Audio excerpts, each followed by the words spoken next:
এনসিপির আহ্বায়ক নাহিদ ইসলামের অফিসকে লক্ষ্য করে গোলাগুলির ঘটনা ঘটেছে এবং সামাজিক যোগাযোগ মাধ্যমে মুহূর্তের মধ্যে এই খবরটি ছড়িয়ে পড়ে। কিন্তু আসলে কি ঘটেছে? এই ঘটনার মধ্য দিয়ে নাহিদ ইসলামদের মতো কেউ কেউ বিষয়টি ঘোলা জলে মাছ শিকারের মতন কোনো বিষয় ঘটাতে চেয়েছেন কিনা? আমি কয়েকটি খবর আপনাদেরকে একটু বলি। যেমন কালবেলা সহ কোনো কোনো গণমাধ্যমকে বিষয়টি নিশ্চিত করেছিলেন যখন আমরা শুনতে পেলাম যে বাড্ডা এলাকায় এনসিপির অফিস বা নাহিদ ইসলামের একটি অফিসকে লক্ষ্য করে গুলির ঘটনা ঘটেছে। সেই ঘটনার পরিপ্রেক্ষিতে কালবেলা সহ কোনো কোনো গণমাধ্যম এনসিপির পক্ষ থেকে বক্তব্য নেওয়ার চেষ্টা করলো এবং তাতে দায়িত্বশীলতার জায়গা থেকে এনসিপির মিডিয়া উপকমিটির প্রধান মাহবুব আলম তিনি বিষয়টি নিশ্চিত করলেন। তিনি কি বললেন যে বুধবার সকালে 38 নম্বর ওয়ার্ডে অবস্থিত আমাদের একটি সাংগঠনিক অফিসে গুলির ঘটনা ঘটেছে। কে বা কারা করেছে আমরা জানি না বা জানা যায়নি। অফিসে থাকা ব্যানার, ফেস্টুন, আহ্বায়কের ছবিও ভাঙচুর করা হয়েছে, অর্থাৎ নাহিদ ইসলামের ছবি। পুলিশ এই ঘটনার তদন্ত করছে। বেশ ভালো কথা। দেখুন তাদের একই মুখে কত ধরনের বক্তব্য।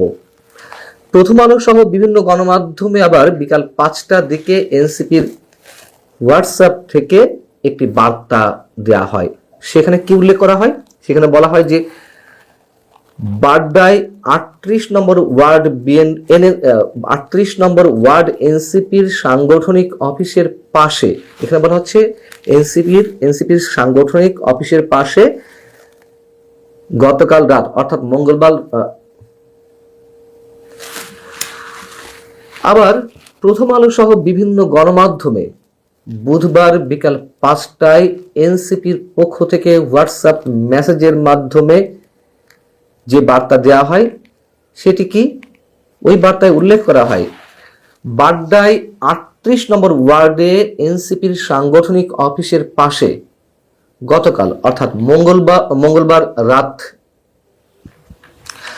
আবার প্রথম আলো সহ বিভিন্ন গণমাধ্যমে বুধবার বিকাল 5টার দিকে এনসিপির পক্ষ থেকে তাদের একটি হোয়াটসঅ্যাপ নাম্বার থেকে মেসেজ দেওয়া হয়। সেখানে কি উল্লেখ করা হয়? সেখানে বলা হচ্ছে বাড্ডায় 38 নম্বর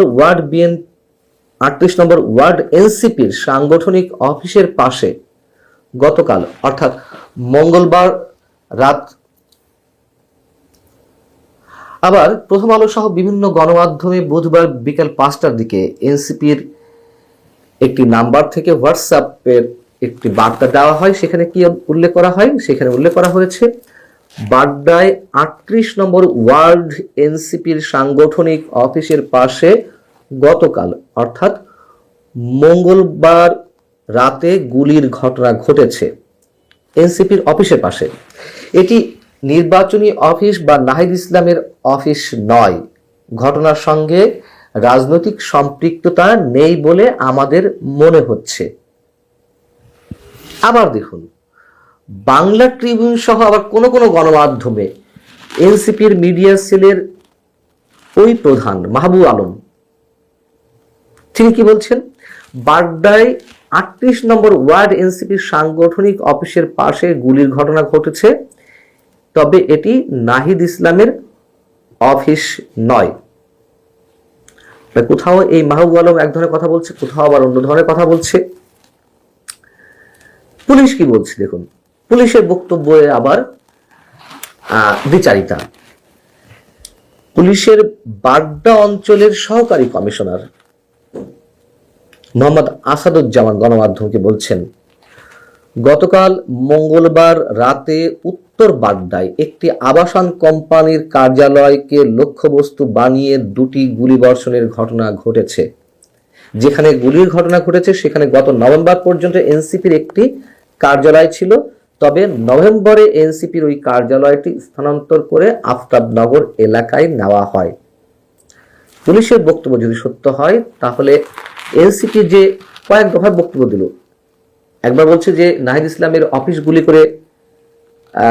অফিসকে উদ্দেশ্য করে গুলি করা হয়েছে, আরেকবার বলছে নাহিদ ইসলামের অফিসের পাশে বা এনসিপির অফিসের পাশে অন্য একটি অফিসকে কেন্দ্র করে গোলাগুলির ঘটনা ঘটেছে। আবার পুলিশ বলছে যে ওই এলাকায় এনসিপির অফিস ছিল কোন সময় পর্যন্ত? নভেম্বর পর্যন্ত। এরপরে ওই এলাকায় এনসিপির কোনো অফিস নেই। পুলিশের উপকমিশনার বাড্ডা অঞ্চলের জনাব আসাদুজ্জামান এই দাবি করছেন। আবার ওই একই জনের বা বাড্ডা থানার ওসি কাজী মোহাম্মদ নাসরুল আমিন তিনি কি বলছেন? তিনি বলছেন যে রাজধানীর বাড্ডা এলাকায় এক ব্যবসায় প্রতিষ্ঠানের চাঁদা না পেয়ে গুলির ঘটনা ঘটেছে, তবে ওই প্রতিষ্ঠানটি জাতীয় নাগরিক পার্টির আহ্বায়ক নাহিদ ইসলামের নির্বাচনী অফিসের পাশেই। জনাব আসাদুজ্জামান বললেন যে ওই অঞ্চলে এই মুহূর্তে এনসিপির কোনো অফিস নেই, আর ওসি বলছেন নাহিদ ইসলামের নির্বাচনী অফিসের পাশেই। প্রশ্ন হচ্ছে,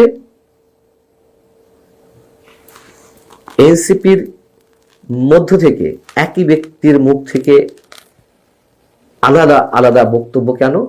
আবার পুলিশের ঊর্ধ্বতন কর্মকর্তাদের বক্তব্যেও কেন আলাদা আলাদা মেসেজ? যদি প্রশ্ন করি, মোটামুটি এটুকু আমরা বুঝতে পেরেছি যে গুলির ঘটনাটি অন্তত নাহিদ ইসলামের অফিসকে কেন্দ্র করে ঘটেনি। ওই এলাকায় নাহিদ ইসলামের কিংবা এনসিপির অফিস থাকুক আর না থাকুক, ঘটনা ঘটেছে অন্য একটি বিষয়কে কেন্দ্র করে, যে ওই এলাকা আরেকটি অফিসে চাঁদাবাজির ঘটনা ঘটেছিল। চাঁদা না দেওয়ায় সন্ত্রাসী বা দুর্বৃত্তরা গুলি করেছে, ভাঙচুর করেছে।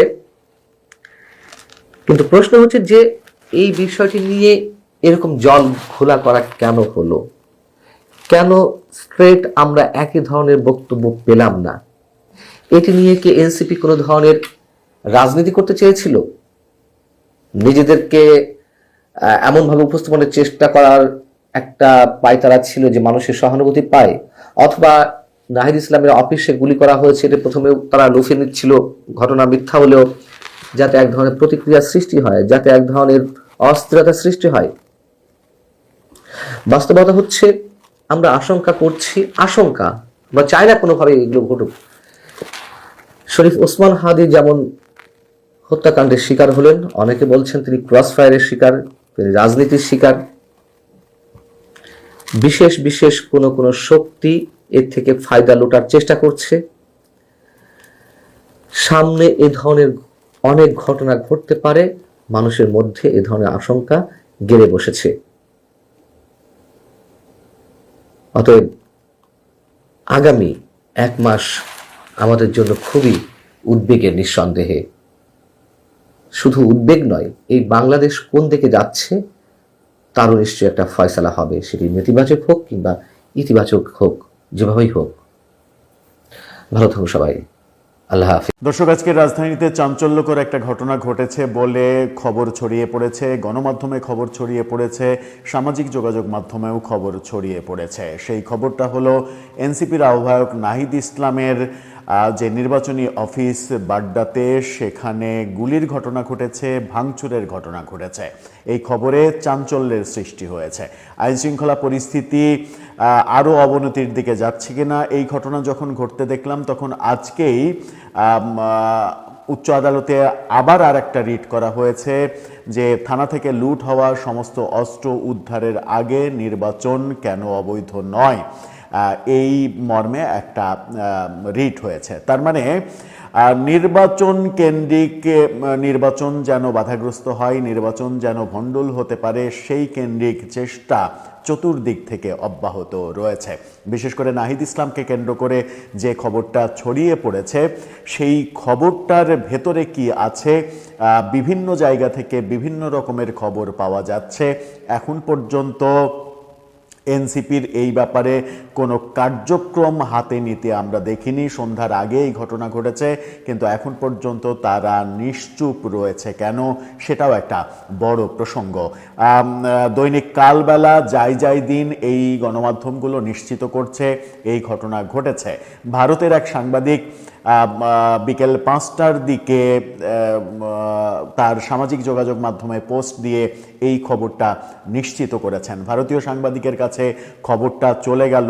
বাংলাদেশের সংবাদ মাধ্যমগুলো এক এক সংবাদ মাধ্যম এক এক রকম কথা বলছে।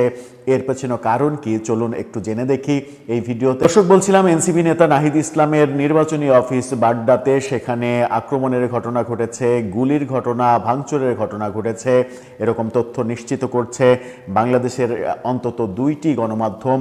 অন্যতম প্রধান বাংলা গণমাধ্যম কালবেলা এবং যাই দিন। কালবেলার শিরোনামটা দেখে নিন।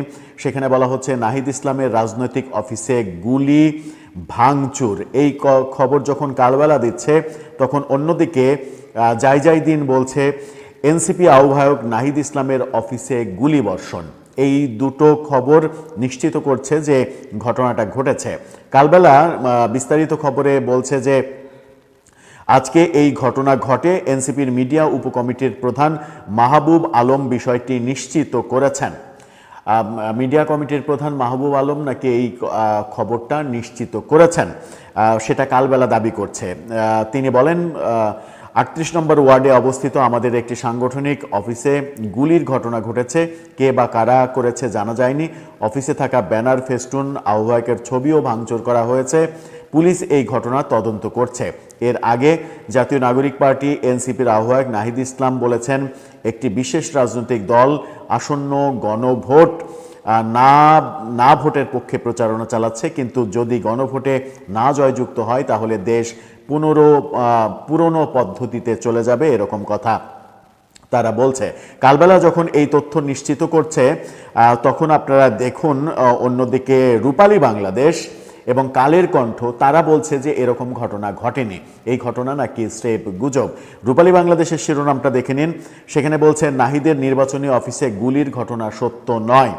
এই কথা যখন রূপালী বাংলাদেশ বলছে, তখন কালের কণ্ঠ তারা বলছে নাহিদ ইসলামের অফিসে গুলির ঘটনা সত্য নয়। এই দুটো খবর, বিশেষ করে কালের কণ্ঠের খবরটা গুরুত্বপূর্ণ। তারা এই দাবি যখন করছে, তখন ভারতীয় সাংবাদিক, নর্থ ইস্ট নিউজের জনপ্রিয় সাংবাদিক, যদিও তিনি বাঙালি, চন্দন নন্দী, তার আমরা ফেসবুকে এই ঘটনা যখন অনুসন্ধান করতে যাই, তখন চন্দন নন্দীর পোস্ট লক্ষ্য করি আমরা। বিকেল 4টার কিছু পরে তিনি এই পোস্ট দিয়েছেন। সেখানে তিনি লিখেছেন, এ শর্ট হোয়াইল এগো unidentified gunmen opened fire at the office on NCP convener Nahid Islam. It is not yet known whether there were any casualties. This appears to be an inside job to derail on February 12 election. তার মানে তিনি এই ঘটনার সঙ্গে ফেব্রুয়ারি 12 ইলেকশনকেও মানে ইলেকশনেরও সংযোগ রয়েছে, সেরকম কথা তিনি বলছেন। এদিকে রূপালী বাংলাদেশ এবং কালের কণ্ঠ, রূপালী বাংলাদেশের ডিটেলটা একটু শোনাই, তাহলে ব্যাপারটা একটু উল্টো মনে হবে। রূপালী বাংলাদেশ বলছে, রাজধানীর বাড্ডায় জাতীয় নাগরিক পার্টির সাংগঠনিক অফিসে গুলির ঘটনা ঘটেছে বলে সামাজিক যোগাযোগ মাধ্যমে একটি তথ্য ছড়িয়ে পড়েছে। তবে খোঁজ নিয়ে জানা গেছে সেখানে গুলির ঘটনা ঘটেছে, যেখানে গুলির ঘটনা ঘটেছে সেটি এনসিপির নির্বাচনী অফিস বা নাহিদ ইসলামের অফিস নয়। বিষয়টি নিশ্চিত করেছেন এনসিপির মিডিয়া উপকমিটির প্রধান মাহবুব আলম। মাহবুব আলম কালবেলাকে বলছেন যে এই ঘটনা ঘটেছে, গুলি করা হয়েছে, ভাঙচুর করা হয়েছে, ব্যানার ছিঁড়ে ফেলা হয়েছে, কালবেলা নিশ্চিত করছে। সেই মাহবুব আলমকে উদ্ধৃত করে আবার রূপালী বাংলাদেশ বলছে, মাহবুব আলম বলেছেন যে এই ঘটনা সত্য নয়। তাহলে আমরা কার কথা বিশ্বাস করব, সেটা একটা বড় বিষয়। মাহবুব আলম রূপালী বাংলাদেশকে বলেছেন, বাড্ডায় 38 নম্বর ওয়ার্ডে অবস্থিত এনসিপির সাংগঠনিক অফিসের পাশে গুলির ঘটনা ঘটেছে, সেটা গতকালকে 13 জানুয়ারি। এই ঘটনায় রাজনৈতিক সংশ্লিষ্টতা নেই বলে ধারণা করা হচ্ছে। মাহবুব আলম বলেন, যেখানে ঘটনা ঘটেছে এটি এনসিপির নির্বাচনী অফিস বা নাহিদ ইসলামের অফিস নয়। কালের কণ্ঠও বলছে এরকম কোনো ঘটনা ঘটেনি, কিন্তু কালবেলা যাই দিন তারা দাবি করছে, কালবেলা মাহবুব আলমকে উদ্ধৃত করেই বলছে এই ঘটনা ঘটেছে, ভাঙচুর করা হয়েছে, তাদের ব্যানার, ফেস্টুন এগুলো ছিঁড়ে ফেলা হয়েছে। আমরা কাকে বিশ্বাস করব? অন্যদিকে ভারতের সাংবাদিক চন্দন নন্দী তিনি ফেসবুকে ব্যাপারটা বলছেন এই ধরনের ঘটনা ঘটেছে। বাংলাদেশের গণমাধ্যমই, বিভিন্ন গণমাধ্যম, অন্তত 4টা গণমাধ্যমের কথা বললাম, সেই গণমাধ্যমগুলো যখন ভিন্ন ভিন্ন খবর দিচ্ছে, বিভিন্ন রকমের খবর আমরা দেখছি, যাই দিন, রূপালী বাংলাদেশ, কালের কণ্ঠ, কালবেলা, 4টি পত্রিকায়, 2টি পত্রিকা বলছে ঘটনা ঘটেছে, 2টি পত্রিকা বলছে ঘটনা ঘটেনি। তখনই ব্যাপারটা কনফিউশনের মধ্যে পড়ে যায় যখন আমরা দেখছি যে এই ঘটনা ঘটেছে। অনেকে আবার সামাজিক যোগাযোগ মাধ্যমে এই লেখালেখিও করছেন যে এই ঘটনা না ঘটলেও ঘটনা ঘটেছে, এরকম প্রচার করা হচ্ছে। মূলত সরকার থেকে নাহিদ ইসলামদের যতটুকু নিরাপত্তা দেয়া হয়েছে ততটুকু নিরাপত্তায় হয়তো তারা সন্তুষ্ট হতে পারছে না, তাদের নিরাপত্তা ব্যবস্থা বাড়ানোর জন্যই এই প্রচার সামাজিক যোগাযোগ মাধ্যমে তাদের নেতাকর্মীরা করতেও পারে। তবে এই ধরনের এত বড় সেন্সিটিভ ইস্যু, এই ধরনের প্রচার কেউ করবে, এটাও বিশ্বাসযোগ্য ব্যাপার হতে পারে না।